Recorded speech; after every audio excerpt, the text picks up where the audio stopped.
Well, for more on this story, we can cross to France 24's Yena Lee, who's standing by in Seoul.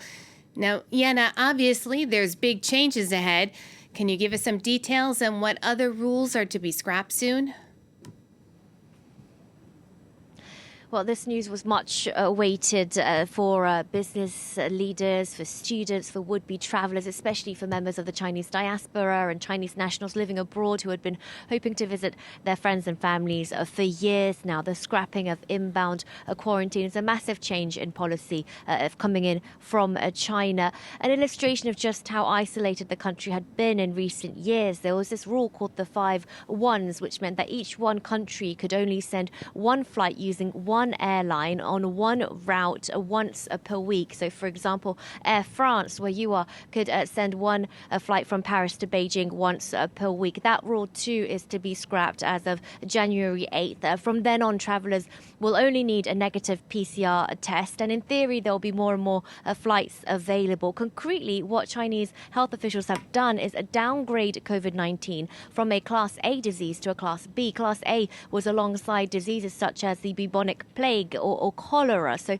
this really is in continuation of authorities' efforts to dismantle that strict zero COVID policy, a policy that didn't really make much more sense now, especially in regards to inbound travelers, as the virus is currently widely circulating in the country.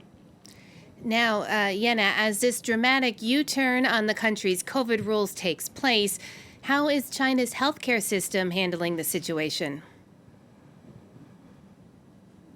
Well, China, as official national health officials, don't release nationwide COVID case numbers anymore. So we have these patchy numbers from local authorities. But what we do know is that the country is going through, is in the midst of an unprecedented wave. There's a shortage of medicines. Hospitals are under strain. My colleagues in Shanghai visited a clinic a couple of days ago, and they witnessed beds and stretchers lying across corridors with doctors and nurses really trying their best to deal with as many patients as possible. Just last week, Bloomberg News reported that they had seen leaked documents, internal documents from Chinese health officials that estimated that some 250 million people in the country contracted COVID-19 in the first 20 days of December. That's 1/5 of the Chinese population. Now, if for many of us around the world this might feel like the new normal, this is something, a deadly surge is something that we have all experienced in many countries around the world. For the most vulnerable people in China, we're really heading towards an extremely